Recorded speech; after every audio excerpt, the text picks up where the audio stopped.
Video amatir warga merekam derasnya luapan Sungai Ogan yang nyaris masuk ke dalam rumah warga. Meluapnya Sungai Ogan ini karena seharian Kabupaten Oku diguyur hujan deras. Diduga hujan lebih dulu terjadi di hulu sungai sehingga debit sungai dengan cepat meluap. Selain Sungai Ogan, sejumlah anak sungai di kawasan Kecamatan Ulu Ogan juga ikut meluap. Bahkan ada sekitar 3 rumah warga tergenang air dengan ketinggian hingga 10 cm. Warga yang berada di hilir sungai juga diminta untuk mewaspadai banjir kiriman karena hingga malam hari hujan masih terus terjadi meski intensitas sedang. Sementara itu, di Kecamatan Batu Raja Barat, sejumlah pohon yang berada di pinggir sungai tumbang akibat diterjang luapan Sungai Ogan.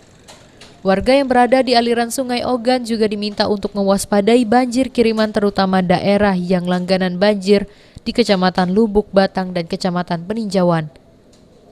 Ari Pradika, PAL TV.